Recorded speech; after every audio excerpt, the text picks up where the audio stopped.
YouTube చూస్తున్న వీక్షకులకు నమస్కారం. గత ఎపిసోడ్లో తలనొప్పికి ముఖ్యమైన మందులు కొన్ని తెలుసుకోవడం జరిగింది. ఈ ఎపిసోడ్లో ముఖ్యమైన మందులను ఎలాంటి సందర్భంలో వాడుకోవాల్సి ఉంటుందో ఒకసారి చూసినట్లయితే, సాధారణంగా తలనొప్పి అనేది వచ్చినప్పుడు తగిన జాగ్రత్తలు కూడా తీసుకుంటే ఈ సమస్య అనేది రాకుండా ఉంటుంది.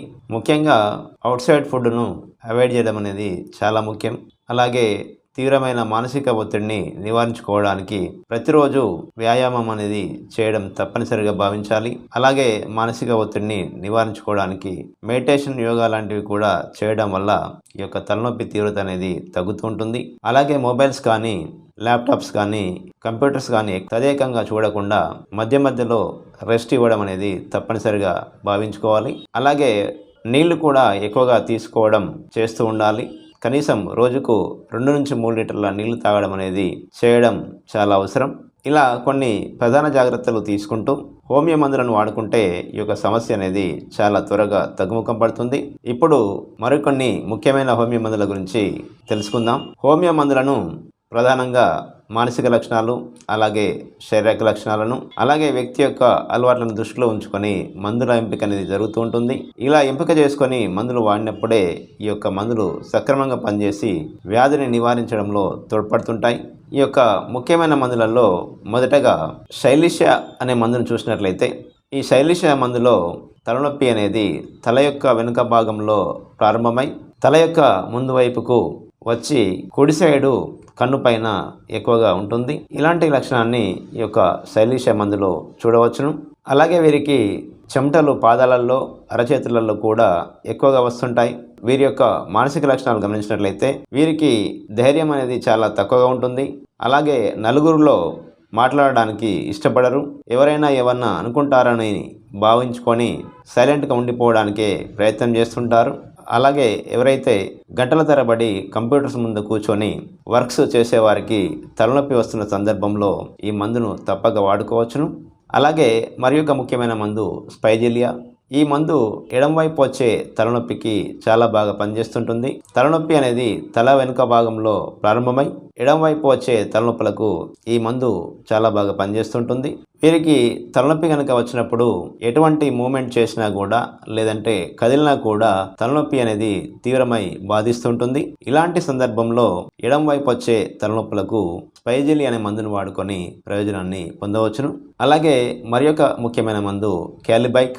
ఎవరైతే దీర్ఘకాలికంగా జలుబుతో, అలాగే సైనస్ సమస్యలతో బాధపడుతూ తీవ్రమైన తలనొప్పికి గురవుతుంటారో వారికి ఈ యొక్క క్యాలిబైక్ అనే మందు చాలా బాగా పనిచేస్తుంటుంది. అలాగే వీరికి తలనొప్పి అనేది 2 కనుబొమ్మల పైన తీవ్రంగా వచ్చి ఇబ్బంది పెడుతూ ఉంటుంది. ప్రధానంగా తల యొక్క ముందు భాగంలో తలనొప్పి ఉండి ఇబ్బంది పడుతుంటారు. అలాగే వీరికి జలుబు అనేది సాధారణంగా చేస్తూ ఉంటుంది. అలాగే ముక్కు నుండి స్రావాలు చాలా చిక్కగా కారుతుంటాయి. ఇలాంటి లక్షణాలున్న సందర్భంలో తలనొప్పి వస్తున్నప్పుడు క్యాలిబైక్ అనే మందు చాలా బాగా పనిచేస్తుంటుంది.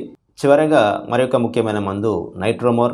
ఈ మందు తలనొప్పి సమస్యకు చాలా అద్భుతంగా పనిచేస్తుంటుంది. తలనొప్పి అనేది వీరికి ప్రధానంగా డే టైంలో ఎక్కువగా ఉంటుంది. ఉదయం 10 నుండి సాయంత్రం 6 గంటల లోపు ఎక్కువగా తలనొప్పి వచ్చి బాధపడుతున్న సందర్భంలో ఈ యొక్క నైట్రోమోర్ అనే మందు వాడుకొని ప్రయోజనాన్ని పొందవచ్చును. తలనొప్పి వచ్చే ముందు వీరిలో ఒక ముఖ్య లక్షణాన్ని గమనించినట్లయితే కంటి ముందు జిగ్జాగ్గా కనిపించడం, అలాగే కంటి ముందు ఒక మెరుపులాగా మెరిసినట్లుగా అనిపిస్తూ కళ్ళు మసకబారుతూ తలనొప్పి అనేది వస్తూ బాధిస్తూ ఉంటుంది.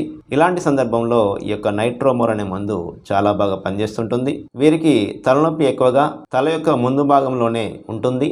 అలాగే వీరి యొక్క మానసిక స్థితిని గమనించినట్లయితే వీరు ఎవరితోనూ కలవరు, ఎక్కువగా ఒంటరిగా ఉండడానికే ఇష్టపడుతుంటారు. వీరు ఎవరితోని ఫ్రెండ్షిప్ చేయక చాలా ఒంటరితనాన్ని కోరుకోవడం జరుగుతూ ఉంటుంది. అలాగే వీరికి సాల్ట్ అంటే చాలా ఇష్టం. వారు తినే పదార్థాలలో సాల్ట్ కనుక తక్కువ ఉన్నట్లయితే పైకెళ్ళి చల్లుకొని మరీ తినే అలవాటును వీరు కలిగి ఉంటారు. అలాగే వీరికి కోపం కూడా చాలా ఎక్కువగా ఉంటుంది.